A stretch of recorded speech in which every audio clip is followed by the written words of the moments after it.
Degrassi. Come on.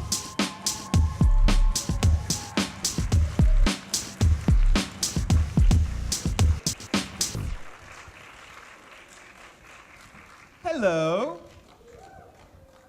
Oh, thank you so much. It was like the walk to Mordor, getting from the door to the stage. How is your Friday going, Pat? Friday is fantastic. Let me introduce everybody real quick. I'm Pat Mastriani. I play Joey Jeremiah. This is Kirsten Bourne Kelly. She played Tessa effing Campanelli. Yeah, we've got a shirt right here dedicated to her. Stacie Mistysyn, Caitlin Ryan. Stefan Brogren, Archie Snake Simpson. Hi. Thanks Hi. for coming, by the way. Yes, thank you guys. Hey.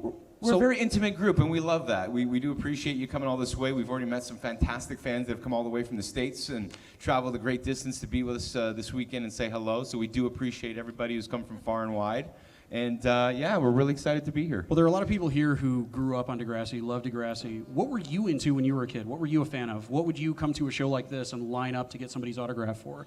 Was it a particular actor, actress, movies, books? I mean, what were you into? What was your fandom? Well, I think mine was actually Degrassi, believe it or not. It's a Tell funny them about story. how- Yeah, so I was on Degrassi a little bit later in junior high, and so there was Degrassi Street in junior high a couple years before I got into it, on it. And loved the show, watched it 4:30 when I got home from school. We talked about it at school. And there was an autograph signing with a couple of the cast at the ROM, Royal Ontario Museum in Toronto. So I said to my mom and a couple of friends, can you take us? Can you take us? She said, sure. I was in about grade 7. And off we went. And there was a question and answer panel. And I think I raised my hand at one point and said, how did you guys get on to Degrassi? Or if anybody ever wanted to be on a show like that. And they said, well, you have to audition, et cetera, et cetera. Then it was autograph time. So we came down. I met the publicist. And she said, hey, have you ever done any acting? And I said, no. And she said, good. Because they didn't want really polished actors. They wanted regular kids and that they could train sort of the way they wanted us to be. And so that was it. And so I got on the show. So your question is Degrassi. I loved it. I was just going to say, my family, I actually wasn't allowed to watch a lot of TV growing up. My parents were very strict. And one of the shows, though, we did watch was Doctor Who. So, yeah, I'm always excited to see the Doctor Who, all the Dr. Seuss, The Dr. Seuss stuff? That's a different thing. Not Dr. Seuss, Doctor. Well, I've got a surprise for you right here. The Lorax. He speaks for the trees.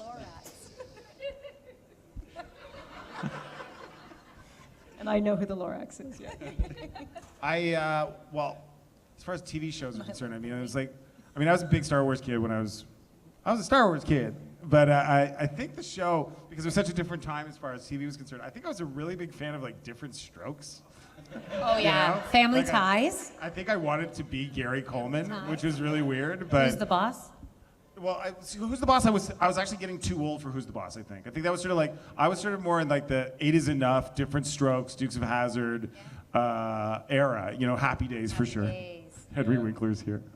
And but yeah, I remember just being there was nothing like Degrassi at the time, right? So basically, you had a lot of the shows that you were watching when you were a young kid would be shows like Different Strokes or The Facts of Life, where they basically told you, if the kid screws up on the show, he's like, man, I stole something or I took some drugs, and Dad would come and say, well, you shouldn't do that, and the kid would be like, you're right, and that would be the episode. So it was pre-Degrassi. Yeah, they always ended, they always tied themselves up in a bow at the end. It seemed like all the stories, whereas ours at least kind of they didn't always have a happy ending. It kind of pay for the consequences, and that Exactly, character yeah. has to live with it as the series continues, as most shows do now. Yeah, it was so much more serialized. I mean, it's a lot like the way that things have grown into being the trend in TV now. What were you a fan of when you were younger? I was a huge fan of Michael J. Fox. So Back to the Future for me was everything, and so much so that I ended up buying a DeLorean about 7 years ago. And that's a fun story because I bought it on eBay, and I walked into the bedroom and I said to my wife, honey, I just bought a DeLorean on eBay. And she's like, you're serious? And I said, yeah. It was really cheap.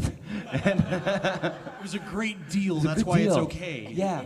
And so I had it for several years and enjoyed it. And It was really, I went over to your place. I tried to sit, and it was so disappointing because I put the door down. And I could only sit like this. It's like all my Back to the Future fantasies just died right there. Totally. And that's just me honoring my appreciation for what Michael J. Fox did in his career, because I tried to emulate him. I mean, if you saw the way Joey Jeremiah skateboarded and the way he kicked up his skateboard on the show, I literally just tried to copy all of Michael J. Fox's moves and the way he performed so naturally and all the things that he used to do. So I literally just wanted to be Michael J. Fox as a kid actor, and he's someone that I would have always liked to have met in person. And as I said, Gary Coleman. Gary Coleman. That's who you emulated. That's who Snake's modeled after, is Gary Coleman. We just announced Michael J. Fox for Fan Expo Dallas. Maybe he's going to be on some other Fan Expo shows next year. I would be all over that. All right, well, I don't know. Well, you might know a couple people you could talk to about that. So, the thing about being on a show is there's a certain amount of fame that you get, but you guys have that coupled with being so young and so famous. What was it like? I mean, could you walk down the street? Could you, go grocery shopping? Was it still? I mean, would you get mobbed at all? Fame in Canada is a very strange thing. It's not the same as, being I come from in a LA. post-apocalyptic hellscape formerly known as the United States of America, so I'm really asking for context. Let me educate you. No, also, when we started off on the show, I don't think anybody realized just how big a show it was going to become back then. So when we got recognized, there was a lot of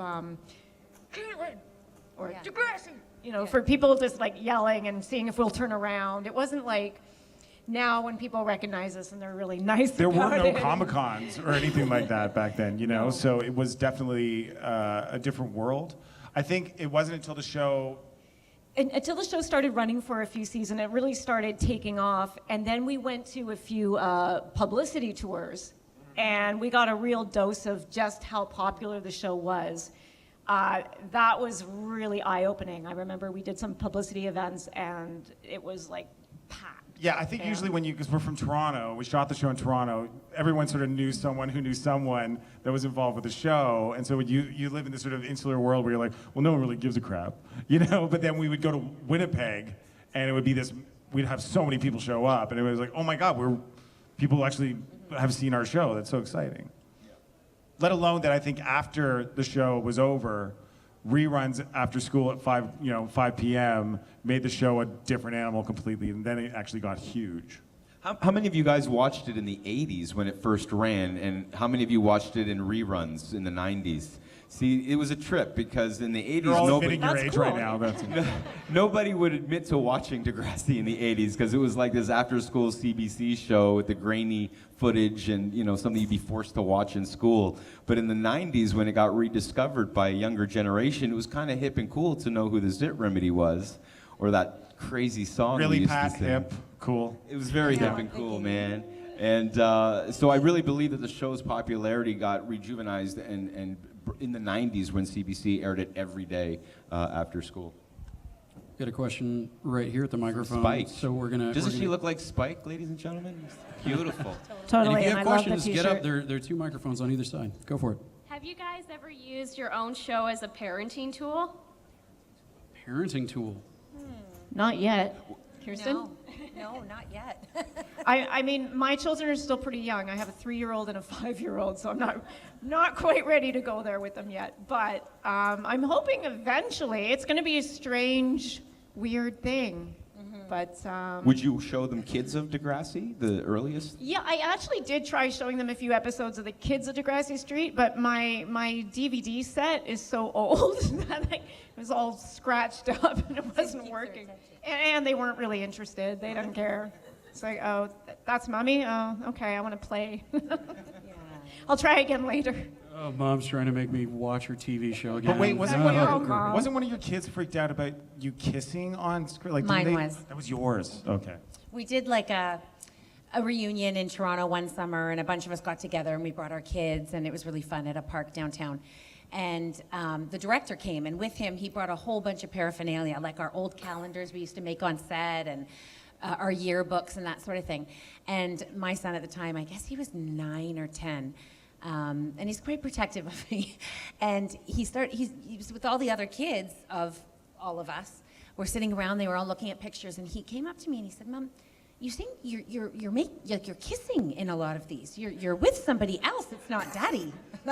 And I said, well, yeah, that's Joey. And so it was a lot of, and then I said it was my job, which again, he's like, what? And I'm like, oh, this is going from bad to worse. But no, so I think for my character in particular, towards the end and school's out and stuff, it's quite risque what she went through. And I think that at this time, my kids wouldn't quite understand it. Now, a couple of my kids are actually in acting now, so I think they probably would understand that at this point, that that's just sort of what we did at that time, and that's what my character did, so, yeah. We got those microphones set up. If you got questions, get up there. I've got more for them. Oh, well, I mean, if you're going to get right up to the microphone, I'm not going to bother. There we go. Kelly. Checking. Here, use mine. Try again. All right, try again. Hello. Oh, hello. There we go. Hi, I'm Kelly, and I grew up on Next Generation, so like I was big with the whole Emma storyline and all that. So my question for you guys who were actually part of that, what was it like being part of a whole new generation of kids doing the Degrassi thing? For me, it was strange. It was great seeing everybody again. What was really kind of trippy and weird was that now we were the adults of the show. Whereas, and now this new generation were like the same age we were, if not even older, than when we started. So that was very strange. But it was really cool at the same time. Yeah, I just remember a Miriam McDonald not knowing what Degrassi was once she got the role, and it was like one of those things that they'd heard of, but they didn't really know the show. As the show progressed, and we're getting into by the time you're getting to like the Eli and Claire generation, they knew Degrassi. Like Annie Clark, who played Fiona, was a psycho fan of Degrassi when she got on the show. And so their experience was a little bit different. And I mean, I know when I direct them, I just know I want to treat them and talk to them the way I wanted to be treated and talked to when we were the younger cast back in the 80s. So, I talk to them like they're little assholes. No, I'm kidding. No, you want to talk to them so that they, that you're not trying to talk down to them, letting them know they're professionals, letting them know that you're still a kid and that you're doing, but it's a job. So. And that was a big difference too, is they actually are professionals. They had agents. We had no idea what we were doing when we started. We didn't have agents back then. They have agents. They're making a lot more money than we ever did. All that stuff. They had hair and makeup. They're buying expensive clothes. I remember when we came back for season 1 of the Next Generation, I didn't think it was going to go season 2. I thought it was going to be a big bomb, that people would be upset that the older characters weren't part of it. So I was trying to, get these kids prepared for failure. For failure. So here's the therapist you should go and see. I was kind of saying, I really hope this show succeeds for you guys, because, you'll get recognized. And I was talking to them like they were 2-year-olds. And I remember Aubrey Graham just looking at me like, yeah, whatever, old man. And now he's like Drake, the superstar. And I'm like, man, I should have been nicer to that guy. Damn. Enjoy while it lasts, Drake. Yeah. But I just remember going, this show's not going to last. There's no audience for it. The name is silly because you're calling it The Next Generation. What is this, Star Trek? I thought it was, the whole concept I didn't think would work. And here we are 17 years later, and Stefan's still involved with the next class. So. Amazing. And look at Star Trek. Cussing on Star Trek? Yeah. So you never know. I mean, definitely the producers saw that there was an audience for it, that the show, the moral of the show is to tell stories through the point of view of the young people and not to be, like Stefan said earlier, given an answer by the adults. It's about them paying consequences for their choices. And I think that kind of storytelling is more important today than it was back in the 80s when we did the original show.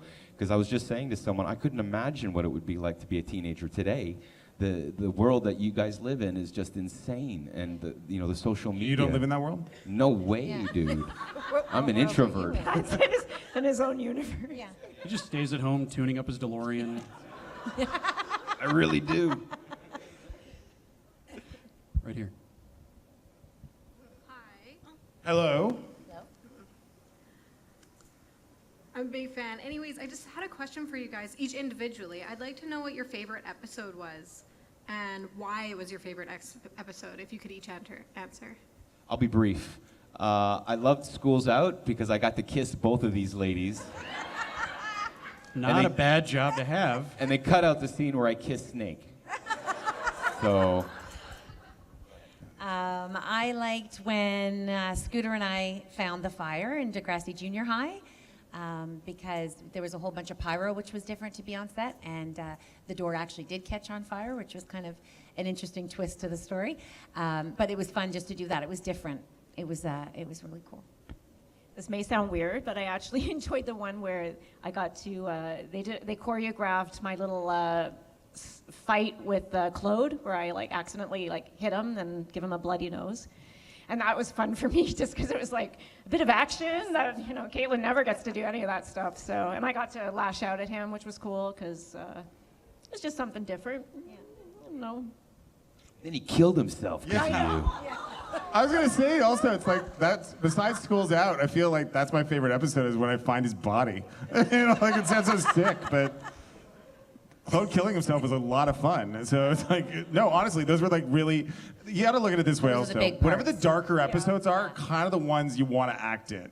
And so it's like the darker the scenario, or the heavier the scenario, were kind of the biggest memories for that. I mean, It's true. I'm yeah. torn between that and when Joey, Wheels, and Snake steal Snake's parents' car, which was also lots of fun because we got to pretend drive, or you did at least. So. Right. But it's things like that are fun, but then it's the big moments that we're kind of like, yeah, that was. You really hope it turns out well. Or being away from the school, because most of the episodes were always in the same location. We're always at the lockers or in the classroom. So anytime we got to go offset, was like an adventure. It was super Field exciting. trip. Yeah, a field Yeah. trip. I'd be remiss if I didn't ask a follow-up to that wonderful question, by the way. You mentioned School's Out, and I've got to ask what that was like getting that script. I mean, was it what is this? What was your turning the pages on it reaction to that script? Well, first of all, I think the first version of the script was very different when it made it onto the screen. From what I recall us having the read-through, and I think we were all kind of like, this is it? I think there was something about it that just, it felt like, you know, I think people were expecting something as a finale of the show to be something that would not be forgotten, and it felt a little soft. So of course, they do a new draft of the script where all hell breaks loose. Wheels goes to Very jail, depressing. Lucy's blind, everyone's getting abortions. It's like insane. And so I think Pat didn't know what to think about his abortion scene. No. Like that was So it went from like going like, oh, this is going to be fun of and soft to sadness. going, holy crap, you know. And it was also it's considered one of the most depressing ends of a show ever. For a lot of fans were very upset. And I think once again though, it was one of those things like these four people on stage right now all got to have a chance to do something kind of fun and scary in the movie. So I mean, we all really enjoyed it. Yeah, it was really fun. fantastic, wonderful question. Once again, right over here. I think one of the things that really drew me to Degrassi was how authentic it was to teenage awkwardness. Mm-hmm. So my question is, what was your most memorable scene to film that was like, that tested those limits, yeah, and made you feel What's the most- moment that we shot that we're all trying to forget? I Is that- think, Let's do I it. think, I think many. this is the So on-set many. drama question. I mean, obviously for me, Joey walking through the cafeteria naked was probably my most awkward scene ever because obviously I'm a teenager. I'm insecure like everybody else at that age, and I'm standing in a room with 150 people, crew and cast, and people showed up that day that are never on set. I would take that as a compliment. Like the accountants were there. Like, what are you doing here? And ask these guys. They were there too, but they were No, so. my most awkward moment on set was when Pat walked naked through the cafeteria. I think was that awful. that was the most awkward for all of us, actually. It was kind of awkward for everybody. I apologize. even thought it as was a funny. viewer, horrifying. How about having to lie in bed pretending you just had sex for the first time and saying, yeah, it hurt a little bit more than I thought, but so that was probably my most awkward moment. You know what? We'd known each other for years at that point, so we were kind of like brothers and sisters. So when you do have to do these really intimate scenes with each other, it's kind of awkward, and especially when there's 20 people in the room with you watching, trying to light your butt. Yeah, we were. You know. Yeah. Very Mine too awkward. was School's Out because we had the- were the couch scene, I think, for me. And I remember getting to set, and the wardrobe lady that we had at that time brought me in and said, "Okay, which bra?" And that's when it really hit me, and I was like, "Well, bra? Oh my God!" So we tried them on, and then Pat had to practice as many times as he could because if you notice in the scene, he's got to undo the bra with one hand. Like, That's the best line that's ever. like- I gotta practice taking off your bra, Kirsty. yeah. So that was tough, but he was a gentleman. There was trust. We had Yeah, fun. There was a lot of trust. I can so- imagine that was like a Rocky IV training sequence kind of montage. I'm gonna get it on the Lot 78th of try, I rehearsing. promise. A lot of Come on, rehearsing went Pat. on for that. Right over here. Thank you. Hi. Hello. Hi. My name is Madeline. I'm a writer, and recently I've kind of embraced more telling Canadian stories and thinking about Canadian writers. I was wondering if you guys had, because Degrassi is such an iconic Canadian piece of media, if you had a favorite Canadian media. Like I love Kids in the Hall. So, do we have a favorite Canadian like show or? TV Yeah. show, Favorite TV show or homegrown- movie or anything specifically Canadian that you really love that's like a media. I grew up loving SCTV. That was one of my Yeah, favorites. SDTV too, was actually. my thing.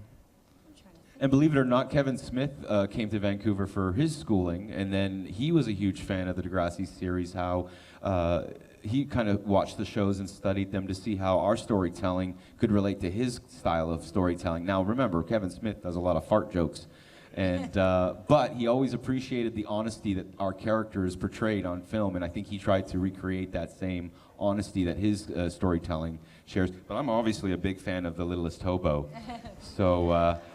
And in case you guys don't know, it just got released this week on YouTube. There's a channel called Encore Plus Media. And if you go on YouTube, it has a whole array of Canadian content that is being rebroadcast for some of them the first time in decades. So if you're interested in Canadian media, that's definitely a great YouTube page to go to and check it out. Thank you. Good question. Thank you. Any of you big Anne of Green Gables fans? Anne of Green Gables, for sure, I was. Have you watched the new show? No. Not at all? Not at all? It's good, though. I love it. Anybody else see it? Yeah. Sorry, again, the American into all the Canadian stuff. Right over here. Hi. I grew up watching Degrassi Street all the way up to all of it. I was just wondering if you've ever, as you mentioned, you never had agents and other things. Did you ever have scenes or parts in the script that you disagreed with, that you didn't want to do, and how did you address that? I think there were always moments I can't remember any one particular big thing that I changed, but one thing that they did that they were really good about was getting input from us. So we would always have a read through, and that was our chance to say, hey, I don't think my character would say that, or I don't think my character would handle that this way, and they would actually have a brainstorming session with us where we could talk about that stuff, and then the writers would be taking notes. And I actually think that's one of the reasons the show did as well as it did, is they really did pay attention to what we were going through and what we said and what we thought about our characters. Yeah. Yeah, I think that's a method they've used all the way through up until next class, where we do a read through with the cast and we talk to them afterwards about it. And as the read through's going on, I remember we would be like that probably at the day also, like on the day of the read through when we were kids, where we would kind of look at each other, maybe like, that's a little weird, like they would be reading us to see what we thought was not legit. And I think it was less about, there was nothing that a big thing that we would disagree with. I think it was just about how our voices sounded as the characters.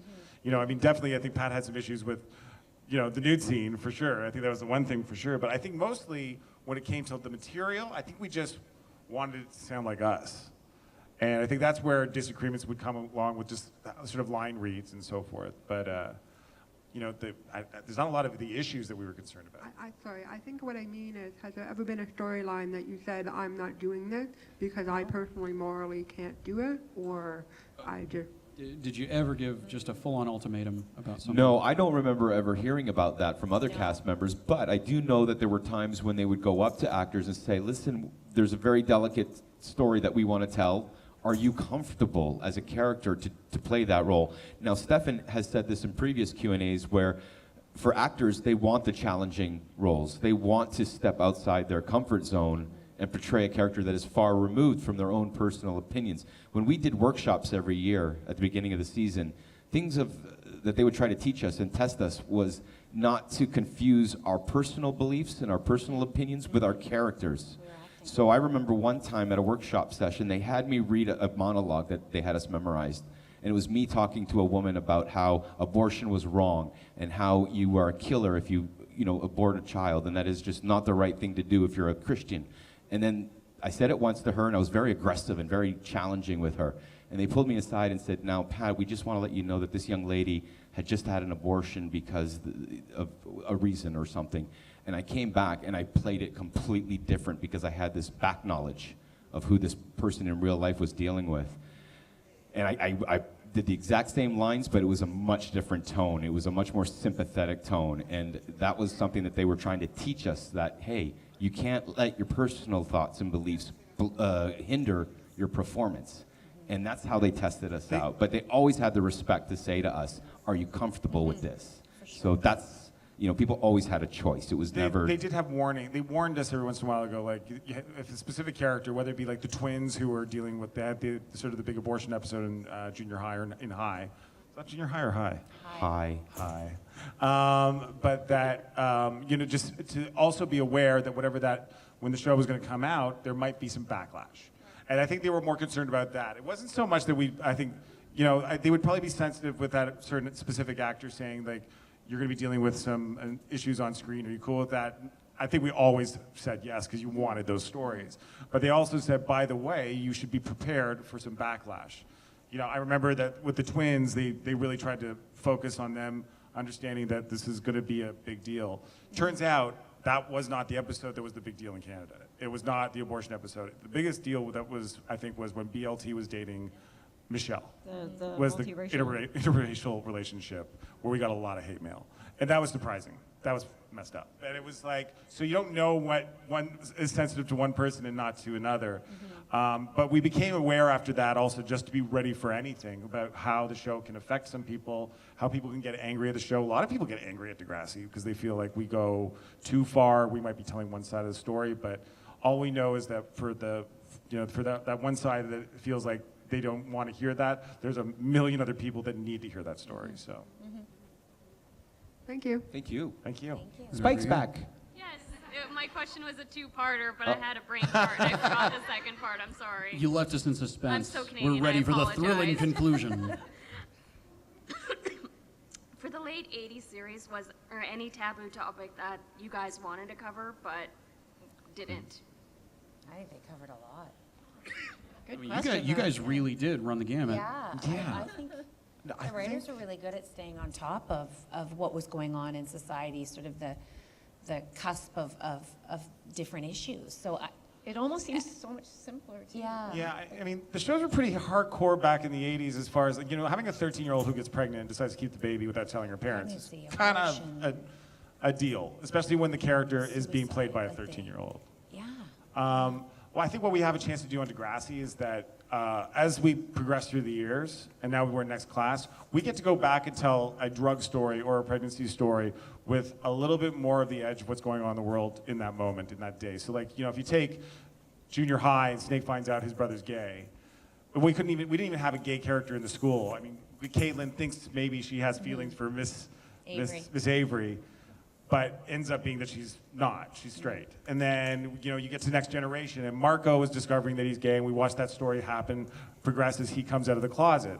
By the time you get to next class, Tristan is just living as a gay dude in school, and we have Adam, who's transgender. And it's like, they're going through their stories, but we couldn't tell those stories back then, but we know we can go, and we always go, yeah, people are gonna say we're going back and just hitting the same notes, but we're not. It's a different story, it's a different time. And as life gets a little bit more complicated, so do the stories, I think. So. And then add in all the social media aspects. Now. Oh yeah, it's like Complicate things times 10. in Next Gen when Emma's like got an online predator, that seems so crazy. And then 6 years later we're talking about Manny showing her boobs on the internet, and then 5 years from then we're trying to explain, the kids on set are trying to explain to us why dick pics are normal, and we're like, what's going on in the world, Back then, we were like so excited when we had a cell phone, It was like, hey, it doesn't have a cord, so. Were things great when all you had to do was have Twitter explain to you? Yeah. Absolutely. You're back? Oh, sorry. Oh no, I was just gonna. Go next. Oh no, you were next. I was gonna actually tag just a little follow up onto what you asked. Were there any directions that you wanted to see your characters go in that they didn't end up going in, or things that you thought, well, that this is the route that a particular relationship's gonna go, or something that maybe they didn't dig into that you thought might have been in the cards? I was a little disappointed in the return of Joey to the Next Generation series because I felt that the new writers really hadn't grasped the concept of the Joey, Snake, Caitlin storylines, and for me at least, I was disappointed to find out that the character's deterioration, Joey became more like wallpaper as opposed to a three-dimensional character, to the point where they made him lose his business, his home, his family, and he just moves to Calgary and disappears. I was a little disappointed that the new writers hadn't really stuck with how dynamic the Joey character was, and he was a little bit two-dimensional. And with Kevin Smith being on the show, although he brought us a full new audience in the States to Degrassi with his participation, I kind of felt like it jumped the shark a little bit having him on the show and breaking Caitlin and Joey up. Generally, jumping the shark is something that happens when Americans invade things. It's a thing. It's a thing. I can say it. I'm American. It's fine. It's fine. And I would have loved to have found out that Tessa didn't have the abortion, that she kept Joey. We always joke about that Tessa never gave it up. There's a little Joey There's like a Jeremiah. whole new show waiting to Little happen. Joey Yeah. Campanelli. Secret little Joey. Secret Jeremiah's out there because the last scene is Tessa walks into the abortion clinic. She's here for her appointment, and then she looks at a pregnant lady sitting right next to her, and you can see her look at the baby. So you know she's contemplating, do I make this decision or not? And that's the last time you see her. So, see? I don't know, that door's there's a still Joey out there. open. Little Joey Campanelli's around there somewhere. Go right ahead, Rebecca. So Pat, mentioning Kevin is a good segue for my question. So thank heavens for Kevin Smith spreading Degrassi's love to a much wider audience. But I'm also curious about any other people kind of like Kevin Smith who have come up to you like in full fan and appreciation for what Degrassi gave us all. So yeah, just someone else who has come up to you that you've really been surprised or just really excited that they were fans. Yeah. I'm trying to think. Like, I feel like we, it's funny. It's like we had Billy Ray Cyrus on the show, and it was because he was shooting in Toronto. He was shooting a show called Doc, and the reason he wanted to do it was because his little daughter Miley was a fan of the show. Little kid, this stupid little So kid. she was just a little kid, though, and she was living with her dad and her mom in Toronto while he shot this show, and really wanted to be a part of wanted to get a tour of the set, and he basically called agents and so forth, and next thing you know, he was playing a limo driver to the prom or something. It was weird, but it's always sort of weird, random things like that where we're always surprised that someone knows the show. But I'm sure Miley's too cool for it now, but. Yeah, it's strange. They come out of the woodwork every once in a while when you meet someone who's actually someone well known that actually Doing these does the shows, show. any of your colleagues come up to you, behind the scenes in the green room, and be like, this is gonna be so crazy, but I was such a big fan. You know who is a really big fan that online is the creators of Rick and Morty. Justin Roiland is a huge fan. Yeah, he's a huge fan, and so we've had very, very minimal conversations and started following each other on Twitter and stuff like that. But I was like, I'm a huge fan of Rick and Morty, so I was like very much enamored with that. And we should have a crossover episode with Degrassi and Rick and Morty. Look, he stays really busy, but he would probably make that happen somehow. Yeah, that would be amazing. Right over here. Hi, I'm Aaliyah. You guys are great. So 2 questions real quick. First, were you ever jealous of anybody's storyline? Like maybe you wanted to watch sex robots, with Yick? Or maybe... You're right.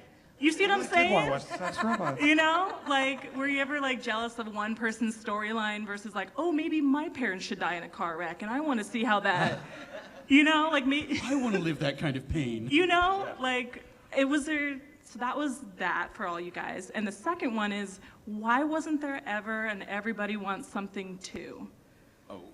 Whoa.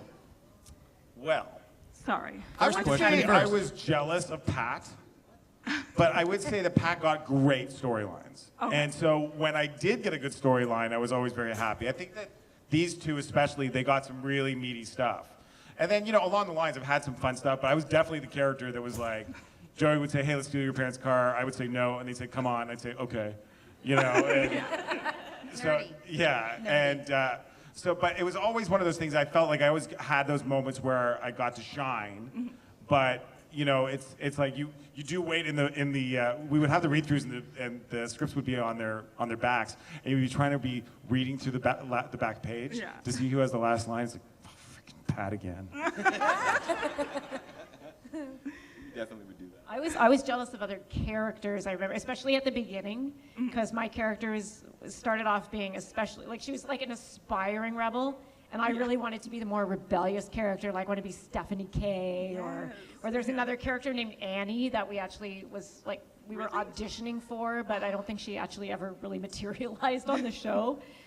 But I think Annie actually Caitlin became Annie in a lot of ways. kind of, You know? yeah. I had to convince them to let me like do that audition. This was before our characters were actually fully determined when for Degrassi Junior High. Because at the beginning, I actually had a character named Amanda, and she was totally different from Caitlin. She was much more of a, you know, your goody-goody, straight-laced girl, and I think she was supposed to be having a crush on Derek Wheeler. So totally different. And I think by at least auditioning for the more rebellious character, I was trying to show them that I can do something different, because I just finished playing Lisa Kennard, right, on Kids of Degrassi Street before that, and I was just like, I want something different. I want to be a bad I thought girl. Snake was supposed to be a badass. His name was Snake. It was the exact opposite. Wait a minute. Hold on. I'm sorry. Snake was a badass. Oh, right. I'm sorry. Yes. Did you not watch It Creeps, Stefan? Oh yeah. Love those leather paints. In your leather jacket. And Yeah, I leather look really pants. cool. I liked Lucy Fernandez's character. I liked her. She was powerful. She was the president. She was just a sort of a snobby.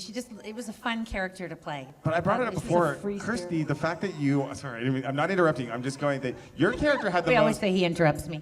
Your character had the most extreme growth, if you ask me. It's like you and Scooter would run around and go, let's find fires, you know, and then next thing you know, you're aborting Joey Jeremiah's child. And it's like, that's kind of a pretty big arc, you know, of a character. But that's got to be kind of exciting to go, like, I'm sort of like the good little girl in the show, to suddenly be going, wait, I'm the villain? Yeah. You know? Yeah. My character definitely went from one extreme to the other, which was great for me to play and to grow with. Thanks. Hi again. I was wondering if you guys could think of a character that each of your characters is similar to, either in Next Generation or Next Class, like who you think is this closest to your character in whatever aspect. Have you I seen him have. try to bottle That's lightning assuming flash? enough we of watched it. I was so angry at Marco when he started wearing a fedora on The Next Generation. I'm like, dude, that's my thing. Gig, man. That's my gig. Don't steal my stuff, man. I do have theories, though, because, like, there are the character traits. So I feel like Joey becomes, in a lot of ways, there's certain characters. Joey is very similar to Spinner, is very similar to, I think, both a little bit of Eli. I think there's certain characters that I think on the Next Class, there's a character named Lola, who I believe is the Joey Jeremiah of Next Class.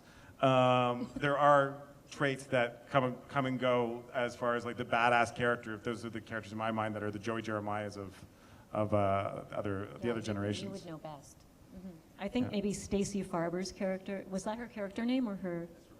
Yeah, her she real played name. Ellie. Or sorry, Ellie. yeah, so Ellie was kind of Caitlin-esque. I think she was kind of Caitlin, only because also Caitlin was her mentor for a while on the show. So I think Emma was very much a Caitlin as well. yeah, in a way. Is there a snake on The Next Generation? Was there a snake on? Yeah, I think the snakes were like kind of like the Tobys and the JTs. goofballs. I'm Snake. I'm JT. We're best friends. You know, but yeah, I think Caitlin definitely has a bit of Ellie and Emma and Claire from Eli and Claire. I think there's a lot of those characters. I don't know if there's ever been another Tessa Campanelli. No way, there's only one. You won. Good question. Hi. Hi. You've all been playing the same characters for so long. I'm wondering if there's any character in anything that you just dream of playing. For me, growing up, it was always Back to the Future. I wished I could have been. He left his vest backstage. Yeah, I really wanted to be Michael J. Fox. So any movie that Michael J. Fox was in, I'm like, I literally wanted to be him. So if I could have been a teen star, like a Corey Haim, Corey Feldman, like to get to be in those really cool 80s movies, that would have been the dream for me. But today, it's all about sci-fi. I'm so happy that Toronto has started filming sci-fi series like Star Trek and what other shows do we do? Is The Expanse shooting there? The Expanse is shooting there right now, yeah. A bunch of our crew work in The Expanse, actually. And Orphan Black. Like, there's so many sci-fi shows. Vancouver used to be the sci-fi hub of Canada. Like, I was so mad. Now it's superhero land. It is superhero land. But I just think that genre of television is so outside of the realm of reality that we used to do growing up, that to be able to put on any kind of prosthetics, or the other day for the first, 2 years ago, I was on a show called Rookie Blue where I got shot. And I had like squibs exploding on me as I was being shot. And I thought that was just the coolest thing, you know? And I've been doing this for 30 years, so whenever I get to do something that is just so far removed from a realistic character like Joey Jeremiah in a high school setting, I always get giddy and excited to do it. Also, on the science fiction note, I mean, would you want to be on the crew of the USS Discovery? Would you want to be a resistance fighter in Star Wars? Would you just want to be one of those people totally screwed in space, trapped in a spaceship kind of thing? I did audition for Star Trek a few months ago where I had to play a guy who was on a shuttle ship and he was being shot at by 6 Romulans. And it was so silly because, you know, you can imagine what it must have been like for a self-tape audition where you just film yourself and you submit it. And I was trying to be all Star Trek-y, right? So I'm standing there going, you know, we're being shot, and I'm just trying to like, because they lay that stuff in later. It's the latest, hottest dance move. They lay it in later, like the sound effects and the camera shaking, but I'm trying to emulate it at home, going, sir, we're being attacked, you know, and I felt like an idiot, so I actually laid in some like pew, pew, pew, like the sound effects before I submitted the audition. And I thought, okay, this is going to be awesome. It was terrible. It was absolutely terrible. But hey, now you all know how to do the Mastroianni shake. The Mastroianni shake. So I didn't get the part, but hopefully I'll get a second chance at it. Thank you. I second sci-fi. I'm like all about action, sci-fi. Growing up, it was Star Wars. I was like a huge Star Wars fan too. So that would have been my dream. Still. Wonder Woman. Does she want to be Wonder Woman? I do want to be Wonder Woman. Both of you have Wonder Woman actually. tattoos. I got to bring this up. You both have Wonder Woman tattoos. I think it's Wonder Wonder Woman. Woman So, what'd you think of the movie? Amazing. was I absolutely loved how powerful women can be, and the fact that women didn't actually need men on that planet. And what and, men? And yeah, one of the most incredible lines where she just has no idea why a war would be. Why would a man want to fight another man? Like she just, and it's so true, right? Like there's no reason for fighting in the world, and I absolutely loved the movie. So we got our tattoos together. When did you get these tattoos? We got them. We were in Sudbury at a Comic-Con. We got them before the movie came We did. out. So We went and got our Alright, tattoos. hipsters. Then we were at Comic-Con, and then in the evening, we had an evening free that weekend in Sudbury, so we then went to watch Wonder Woman. Yeah. And So even if it sucked, we would have still been like proud of our. Well, we're dedicated. We're in. It wasn't so much about the movie. We're pot committed. women We're playing the whole hand. We tend to get tattoos at Comic Cons. Pat, you got a That's what we tattoo at got, Comic Con, Spidey. didn't you? I got Spider-Man tattooed at Show them. London. Boom. It's pretty good. I'm gonna do the Terminator exoskeleton on this side next And chance. Stefan doesn't have one yet, but he wants to get a snake. I want to get a full body snake. I have a full body snake tattoo. I'm just completely covered in a snake tattoo. It's very intricate. Yeah. All Thank you we've very got- much. We've got time for both of these questions, so we're going to get to all of our audience questions. Rebecca, welcome back. Hi, Rebecca. Glad to have you again. Thank God for Rebecca. Have you been? Thanks. How's the family? I could do this all night. Yeah. So I feel like Degrassi might have forced you guys to become Gowan fans, and if Yeah. so, Maybe the exact They opposite. forced us. and Honestly, I do love Gowan. what's your favorite Gowan song? Strange Animal, I guess. It has happy Strange Animal. Criminal Minds, maybe. Criminal Minds? What else? Moonlight Desires? Moonlight Desires, Moonlight Criminal Desire. Desire, Yeah. Strange Animal. I remember joking when we started next class. I felt like it was big. This show should be like a variety show where it was like a big scene where it's like, Joey, don't you realize you'll never have Caitlin? Ladies and gentlemen, Gowan. And then we just watch and Gowan just comes out. That's right. I forgot about those. Now time for the musical interlude. What was the song that they played in the music montage in Schools Out where it was like, Danger? How did it go? Oh, yeah. Wait. We were in the It car. was Danger by Danger Squad. I don't remember it. Temptation! Was that? Yeah, Temptation. Yeah. Whoever that band is. Oh, you know who awesome. that was? That was Harem Scarum. Harem Scarum? Yes, good job, good job. There's only 2 artists in Schools Out that are played several times, which are Gowan and Harem Scarum. We were supposed to do a video for Harem Scarum, and I don't know whatever happened with that. I did the video. I did.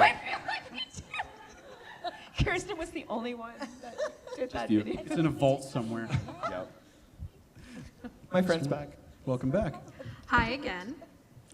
So I have a little bit of a complicated question, but my question is connecting to your acting throughout Degrassi, and from your time to the Next Generation and so on. I want to know your opinion of the stories and how you feel it's going compared to when you guys were acting and being involved in that. Have you had any disagreements or felt that it didn't match at all compared to like the new ones that are going now?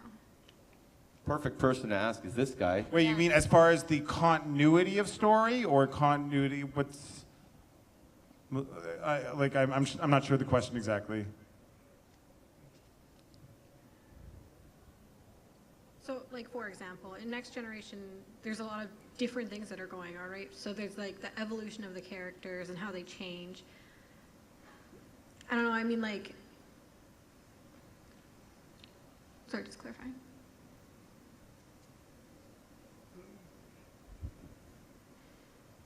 You know how, like, the stories have changed, like, now there's more music involved, and the episodes have changed in general, and how do you feel that that's changed from when you guys were going, and do you feel that that's like different completely from when you guys were acting? Yeah, it's different. I think it was inevitable that, I mean, we did a show where we basically had no hair and makeup department.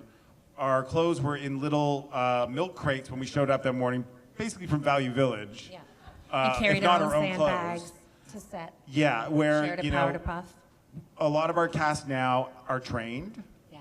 Have had, like before they've shown up on set, have already done 2 or 3 shows sometimes. Not always. We try to find as many kids that are fresh and as natural and the actual age of the character.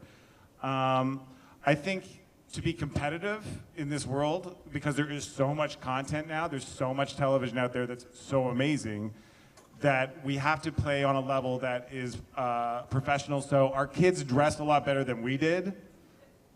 They have, sometimes it's funny because they go, oh, well, the cast is so much prettier than the cast of like the old cast. And the truth is that they were all geeky kids. Sometimes they just turn out to be really good looking kids when they're older.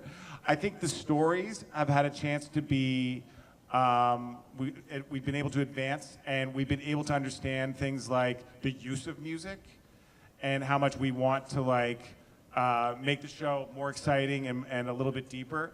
I think it's a hard thing to wrap your head around, because I think we would have done all those things back then, just the resources weren't available to the show. It was a very small show. We would be carrying sandbags around with the rest of the crew. They had no money, Yeah. basically. So, yeah, it was very, very low budget. And, a lot of the wardrobe was ours, and yeah. I'm very proud of all the different versions of the show. And I think, though, that everyone has their favorite times. There's something to be said about junior high and how raw it is, and how just it's kind of so uncomfortable to watch sometimes, because we're just such 13-year-olds, you know?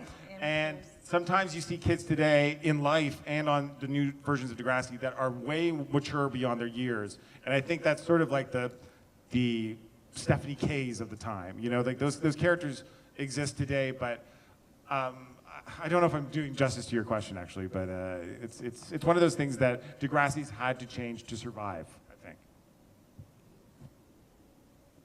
We'll put more Gowan on the show. But the underlining agenda of the show has stayed constant through the 30 years that it's been on television. I think the honesty of the storytelling has always been there, and that is the one true constant throughout the series. I know that sometimes shows can be a little more slick, sleek, polished. Their actors can be more attractive and things of that nature. But the undercurrent of storytelling is always true, and the honesty that the show comes from is always there. Yeah, positive or negative, a character is going to pay for their actions. A parent isn't going to come in there. Mr. Drummond is not going to come in and tell Gary Coleman, "It's okay, we'll get through this together." You know, they're going to do acid and jump off a bridge, you know, and be, you know, terrible things happen, you pay the consequences on Degrassi. I think that's still the same. Yeah. And there's some fun on the show as well every once in a while. So I got a couple fun ones just to wrap us up real quick. Do you guys have any artifacts that you kept from the set? I mean, is there one of Snake's jackets hanging in a closet somewhere? I mean, are there things that maybe mysteriously walked off? Stefan, I don't want to get you in trouble. No, You know. I have a couple things that I found. I mean, there's a couple things where I didn't realize I had them until like my girlfriend actually pointed them out. Like I have the original Snake Zit Remedy shirt, and I also have Snake's. I don't know if you remember the very first episode, which was Kiss Me Steph, where Stephanie K is like it's the election, and I found my Snake swimming jacket. It's basically just I think it's a University of Toronto swimming jacket that they put Degrassi with like silly string or felt or something like that. It's falling apart, but I have those two things. Well, go in the Degrassi Museum. Yeah. Anything you guys kept? Believe me, there's nothing much that I wanted to keep of Caitlin's wardrobe, but I did keep her medic alert bracelet. I had one medic alert bracelet that I kept because that meant something to me, but I ended up actually giving it as a gift to Kevin Smith at one point. So I don't know if he still has it or not, but I now bet he he has it. does. Oh, he sleeps with it every night. I'll tweet him right when Cuddles we're it. done, and he will probably say, yes, it is a place of honor in a Probably lucite like, case. what? She gave me something? I don't remember that. We used to get mementos when we wrapped at our wrap parties every year sometimes, and I still kept a purple and blue DJH cardigan that said Degrassi High on it, and I still have that. But of my wardrobe and stuff, not a lot, no, I don't think so. I had a big charity auction back in the late 90s before Degrassi came back on TV because a friend of mine who was diagnosed with multiple sclerosis was raising money through a 5K run. And we were all going to support and run with her. And she said, you know, if you can get some friends to sponsor you like you normally do for these marathons. I said, I really don't want to bother people for, you know, donating. I said, I'm just going to sell a bunch of Degrassi stuff on eBay, and whatever we make, we donate it to MS. And so I had a fedora and Joey's jean jacket and Hawaiian shirts and posters and things of that nature that I collected over the years. And we raised $4,000 for MS, which was pretty awesome at the time, considering. Just considering that it hadn't been on TV for 10 years, and there were still people out there that were interested in having a piece of Degrassi. So it really made me feel nice that the fans got something, and I got to help my friend out. So, yeah. Well, last one, rapid fire. Speaking of artifacts, people come to these shows, they bring you a bunch of different things to sign, and I'm always curious about the particularly unique, touching, interesting, fascinating, unexpected stuff that people bring to you to sign, because this show and the stories that you had a part in telling mean so much to so many people, and you get to see that in what people bring to you to represent their fandom, their love of the show, and your work. I signed a bra today. This is where we high five. That's not an artifact, Pat. That's not a part of the show. That was a lady's bra.